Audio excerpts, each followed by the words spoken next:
Bismillahirrahmanirrahim. Assalamualaikum warahmatullahi wabarakatuh. Alhamdulillahi rabbil alamin. Alladhi anzala as-sakinata fi qulubil mu'minin. Wassalatu wassalamu ala asyrafil anbiya'i wal mursalin. Sayyidina wa habibina wa syafi'ina wa maulana Muhammadin sallallahu alaihi wasallam. Amma ba'du. Bersyukur kita kepada Allah Subhanahu wa taala dengan mengucapkan alhamdulillahirabbil alamin. Bersalawat kita kepada Nabi Muhammad sallallahu alaihi wasallam. Allahumma salli ala sayidina Muhammad wa ala ali sayidina Muhammad. Jamaah sekalian, pemirsa TV One dimanapun Anda berada. Pada kesempatan kali ini, adapun tema tausiah yang ingin saya sampaikan, yakni motivasi beribadah kepada Allah Subhanahu wa taala. Motivasi ini perlu kita tanamkan di dalam hati. Karena dengan bermotivasi kita punya dorongan, kita punya semangat beribadah kepada Allah Subhanahu wa taala.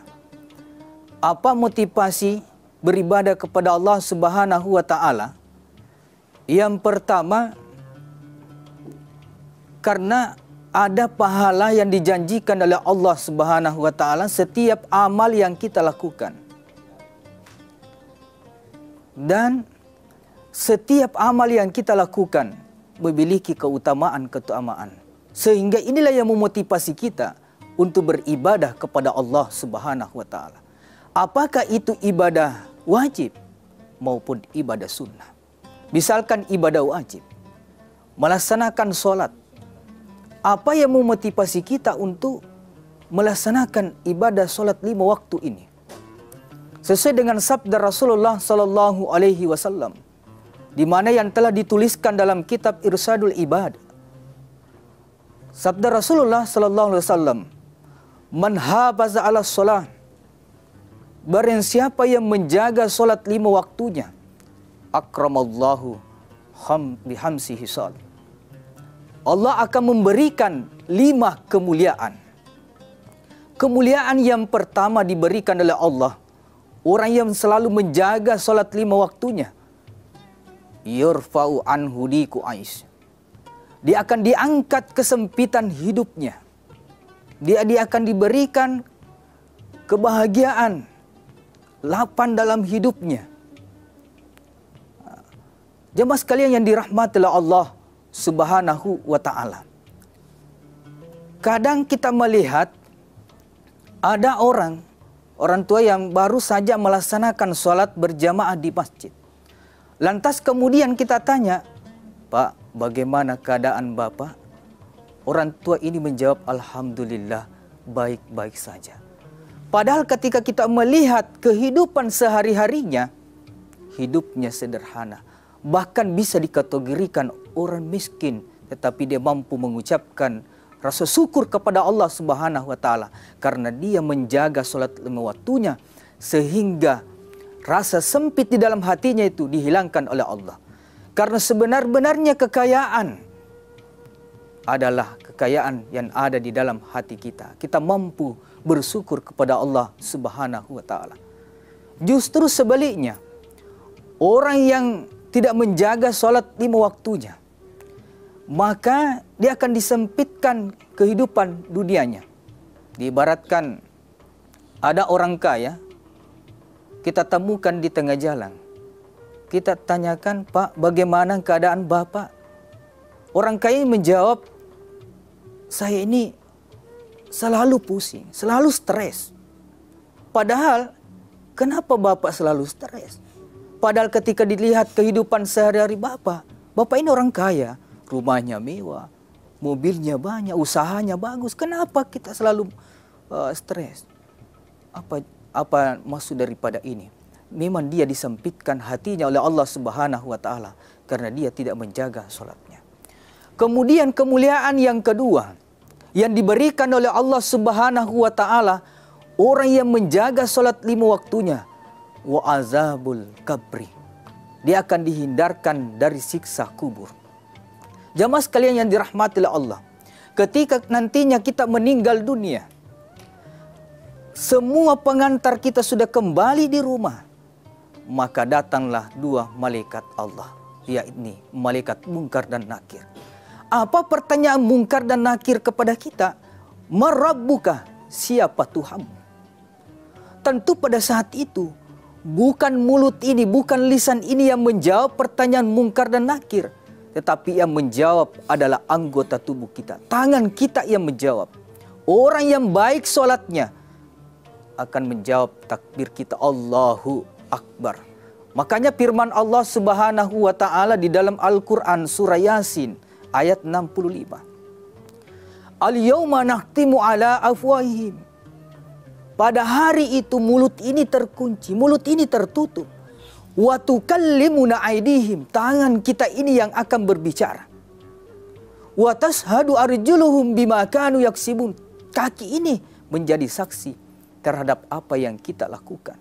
Tangan ini yang angkat, saya yang mengangkat tangan untuk takbir di hadapan Allah Subhanahu wa Ta'ala. Kaki ini yang menjadi saksi, saya yang berjalan mengambil air wudu, saya yang berjalan untuk menunaikan sholat. Maka ini semua akan menjadi saksi di hadapan Allah Subhanahu wa Ta'ala. Pemirsa TV One dimanapun Anda berada, bayangkan orang yang menjaga sholatnya selama hidup di dunia ini akan dihindarkan dari siksa kubur. Bahkan ada hadis mengatakan orang yang menjaga sholat 5 waktunya, ketika setelah ditanya oleh malaikat ini, maka dia disuruh tidur seperti tidurnya pengantin baru. Kadang ada orang yang protestan, hadis ini mesti diganti. Oh, hadis itu tidak boleh diganti. Kenapa kita mengatakan tadi bahwa orang yang menjaga sholatnya akan tidur seperti tidurnya pengantin baru? Ulama kita mengatakan, kenapa dikatakan seperti tidurnya pengantin baru? Karena pengantin baru begitu asyiknya menjadi pengantin baru, maka tentu tidurnya akan nyenyak. Inilah kemuliaan yang kedua didapatkan orang yang menjaga sholat 5 waktunya. Makanya ada satu sahabat Rasulullah yang bernama Utsman. Utsman itu ketika dia berjalan dan menemukan ada kuburan, dia berhenti sejenak, lantas kemudian dia meneteskan air mata. Ketika ditanya oleh sahabat, wahai Utsman, kenapa engkau menangis ketika melihat kuburan? Padahal sering kita bersama-sama Utsman di dalam majelis Rasulullah SAW. Rasulullah menjelaskan begitu pedihnya sisaan di dalam neraka jahanam. Tetapi saya tidak pernah melihat engkau meneteskan air mata. Tetapi kenapa engkau menangis ketika melihat kuburan? Apa jawaban Utsman? Wahai sahabatku, kenapa saya menangis ketika melihat kuburan, wahai sahabatku? Karena saya pernah mendengar Rasulullah SAW, barang siapa orang yang selamat di dalam kubur, maka itu menjadi tanda akan selamat sampai hari kiamat.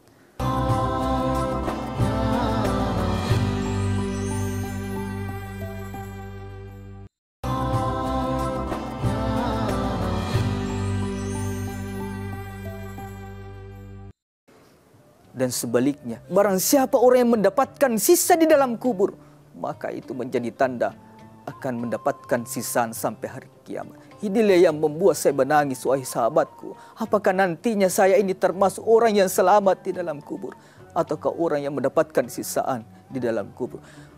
Jamaah pemirsa TV One yang dirahmati Allah, ini bisa dijadikan sebagai renungan buat kita untuk selalu mendapatkan semangat untuk melakukan sholat 5 waktu, agar nantinya kita dihindarkan dari sisaan api neraka.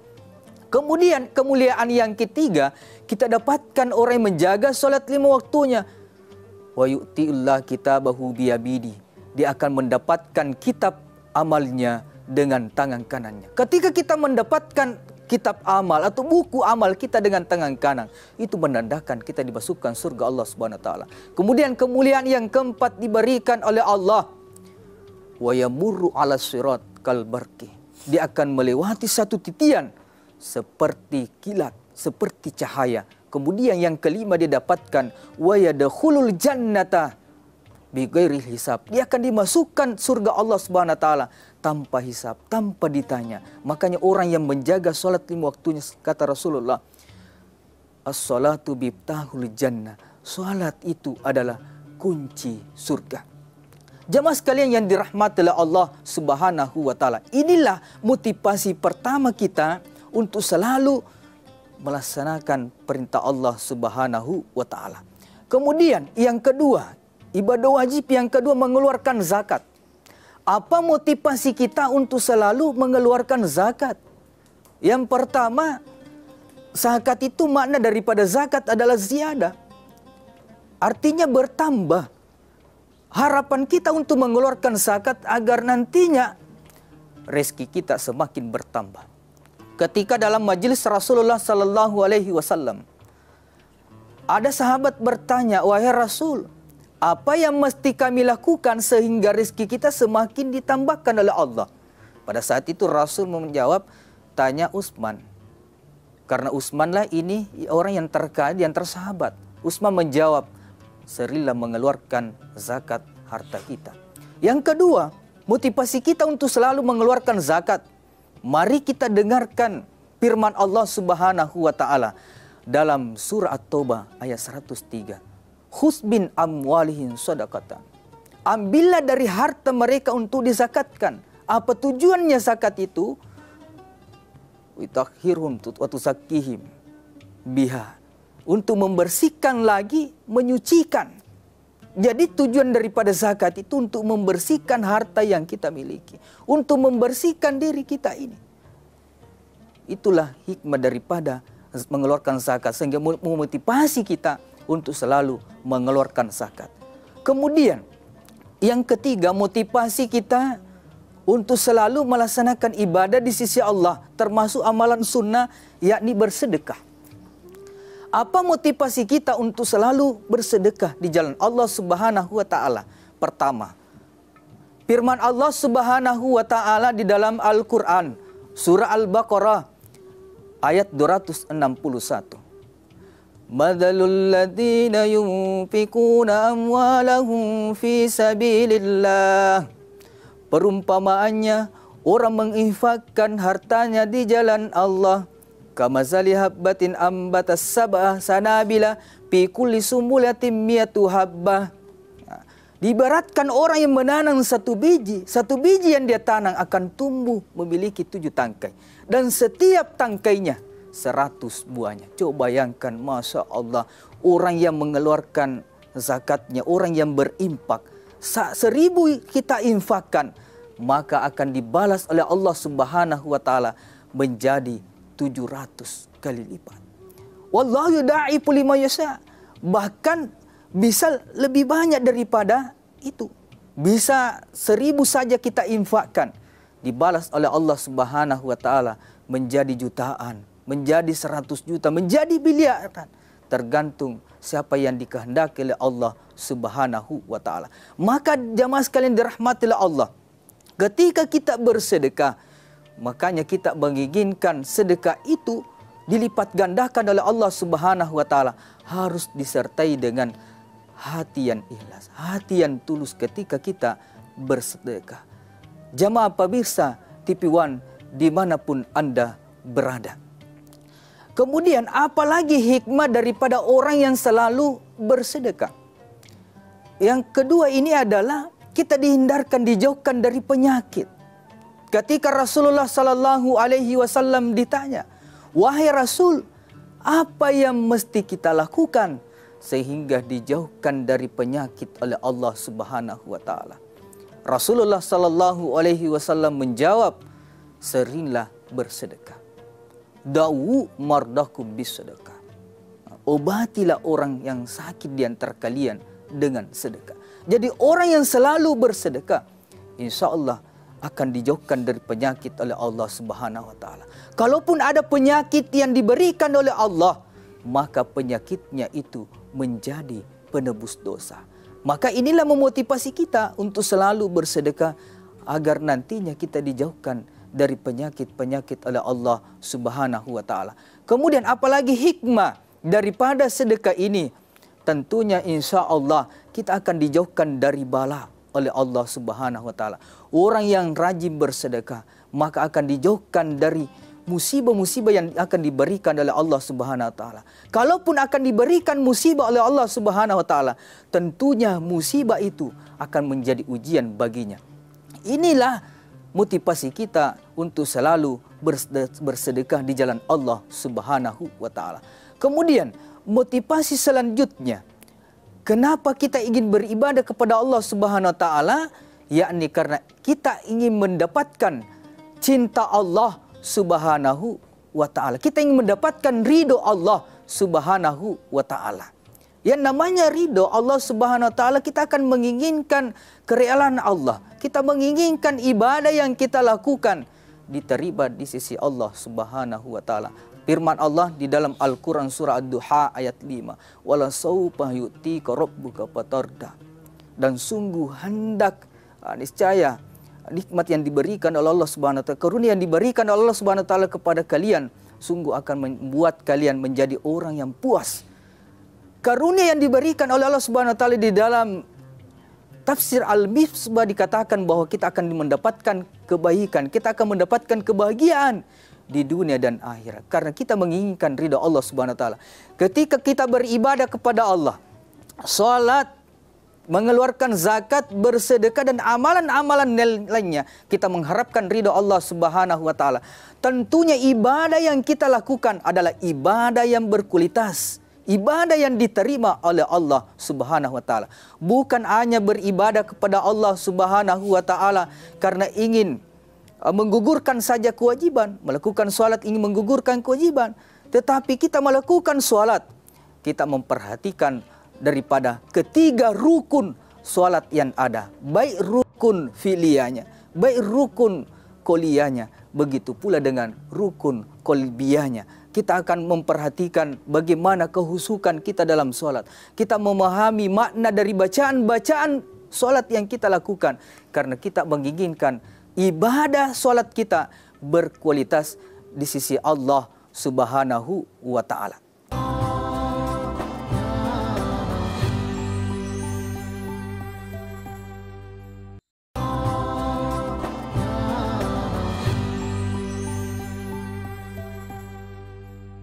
Begitu juga dengan kita zakat. Kita akan memperhatikan ketika kita selalu menghitung dari usaha-usaha yang kita lakukan, dari hasil panen kita selalu kita hitung berapa zakatnya. Karena kenapa? Kita menginginkan kualitas dari ibadah yang kita lakukan. Kita menginginkan kualitas dari ibadah karena kita mengharapkan ridho Allah Subhanahu wa taala. Begitu juga dengan bersedekah. Karena kita menginginkan keridhaan Allah Subhanahu wa taala, maka tentunya sedekah yang kita keluarkan itu harus disertai dengan hati yang ikhlas. Allah Subhanahu wa taala itu tidak menginginkan sedekah kita banyaknya atau sedikitnya, biar sedikit. Yang penting kita ikhlas. Makanya usahakan dalam kehidupan kita ini, usahakan jangan lewatkan hari kita tanpa sedekah. Jangan lewatkan hari kita tanpa sedekah. Sedekah itu beraneka ragam. Bisa bersedekah berupa uang. Kalau tidak ada uang kita bisa bersedekah berupa pakaian. Ketika kita sedekahkan pakaian kepada sesama manusia, maka pakaian yang kita sedekahkan itu, apalagi dia digunakan untuk beribadah kepada Allah Subhanahu wa taala, tentunya meskipun kita sudah meninggal dunia, maka sedekah kita selalu mengalir. Maka itu disebutkan dengan termasuk adalah amal jariah buat kita. Jemaah sekalian yang dirahmati oleh Allah Subhanahu wa taala. Makanya pernah ada salah satu guru dipertanyakan bahwa ketika kita ingin bersedekah ketika ada dua orang yang bertetangga, fakir dan miskin. Satunya fakir miskin ini rajin sholat. Yang tetangganya ini fakir miskin tetapi tidak rajin sholat. Siapa yang diutamakan ketika kita ingin bersedekah? Apa jawaban guru kita ini? Utamakan yang sholat. Karena kalau yang sholat kita sedekahkan, maka akan mengalir terus pahalanya karena dia gunakan untuk beribadah kepada Allah Subhanahu wa taala. Makanya serilah kita sedekahkan. Makanya ibu-ibu sekalian dirahmatilah Allah, daripada baju kita digantung saja di lemari kita banyak tidak digunakan, maka tidak ada salahnya kita berikanlah tetangga kita, kita berikanlah saudara-saudara kita, agar nantinya ada menjadi saksi di hadapan Allah Subhanahu wa taala pakaian yang tidak berikan. Karena harta sebenarnya ada itu 3 macam. Yang pertama yang kita makan, yang kedua yang kita pakai, dan yang ketiga yang kita sedekahkan. Tentunya yang kedua ini, yang kita makan, yang kita pakai tidak akan kekal. Tetapi yang kekal adalah harta yang kita sedekahkan di jalan Allah Subhanahu wa taala. Dan tentunya itu nanti akan menjadi tabungan kita di hari kemudian. Makanya guru kita mengatakan penyesalan yang pertama seseorang ketika dia meninggal dunia, dia menyesal karena dia tidak bersedekah. Dia akan menangis di hadapan Allah Subhanahu wa taala, "Ya Allah, kembalikan saya di muka bumi. Saya ingin bersedekah ya Allah, saya ingin bersedekah." Makanya ada umur yang diberikan oleh Allah, ada harta yang diberikan oleh Allah Subhanahu wa taala. Marilah kita selalu bersedekah. Kalaupun tidak mampu secara uang, bisa berupa pakaian. Kalau tidak bisa berupa juga makanan. Ketika kita membuat makanan, khususnya ibu-ibu sekalian, ketika kita membuat makanan, Rasulullah sallallahu alaihi wasallam itu selalu menganjurkan. Diibaratkan kita bikin pisang hijau. Meskipun pisangnya 3, tapi kita membuat airnya ada 5 ember ibaratnya airnya. 5 ember ibaratnya airnya. Artinya meskipun hanya sepotong saja pisang kita berikan tetangga, tetapi 1 baskon airnya. Begitu Rasulullah SAW menganjurkan kepada kita bagaimana kita ingin selalu berbagi. Kenapa yang itu kita perhatikan? Tadinya karena kita mendapatkan ridha Allah Subhanahu wa taala. Jamaah sekalian, pemirsa TV One dimanapun Anda berada. Kemudian kalaupun tidak ada kemampuan kita bersedekah berupa makanan, bisa juga berupa ilmu pengetahuan. Sama halnya ketika kita berdakwah, kita menyampaikan ajaran Allah Subhanahu wa taala, firman Allah, sabda Rasulullah sallallahu alaihi wasallam, itu semua adalah bentuk sedekah di jalan Allah Subhanahu wa taala. Kalaupun tidak ada, bisa juga berupa tenaga. Ketika kita melihat ada orang ingin angkat sesuatu dan tidak ada kemampuan, bisa kita bantu. Marilah kita hidupkan gotong royong di masyarakat kita. Itu semuanya adalah bentuk sedekah di jalan Allah Subhanahu wa taala. Maka jamaah sekalian yang dirahmati oleh Allah Subhanahu wa taala, maka dari itu kita harus menghadirkan atau menanamkan di dalam hati kita ini namanya motivasi dalam beribadah, sehingga kita memiliki semangat dalam beribadah, baik itu ibadah wajib maupun ibadah sunnah. Ibaratnya kehidupan kita di dunia ini, ibarat kenapa orang tidak mengenal lelah, tidak mengenal terik matahari, tidak mengenal namanya hujan untuk bekerja. Karena kenapa? Kadangkala ada upah, ada keluarga kita untuk dihidupi, maka dari itu dia termotivasi untuk bekerja. Alangkah ganjilnya seseorang, dia bersemangat untuk bekerja kehidupan dunianya, namun tidak ada semangat, tidak ada motivasi untuk bekerja untuk kehidupan akhiratnya. Padahal kehidupan akhirat itulah nantinya, di tempat situlah kita akan kekal nantinya.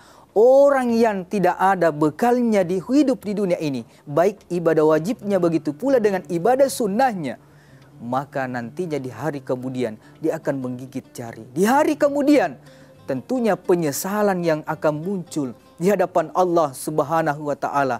Karena kenapa? Dia tidak memperhatikan namanya ibadah di sisi Allah Subhanahu wa taala. Maka dari itu, hadirkanlah semangat motivasi dalam beribadah, sehingga ibadah yang kita lakukan ibadah yang berkualitas karena kita mendapatkan ridha Allah Subhanahu wa taala. Pemirsa TV One dimanapun Anda berada, Mudah-mudahan ada manfaatnya saya sampaikan. Lebih dan kurangnya mohon dimaafkan. Wabillahi taufik wa sa'adah. Wassalamualaikum warahmatullahi wabarakatuh.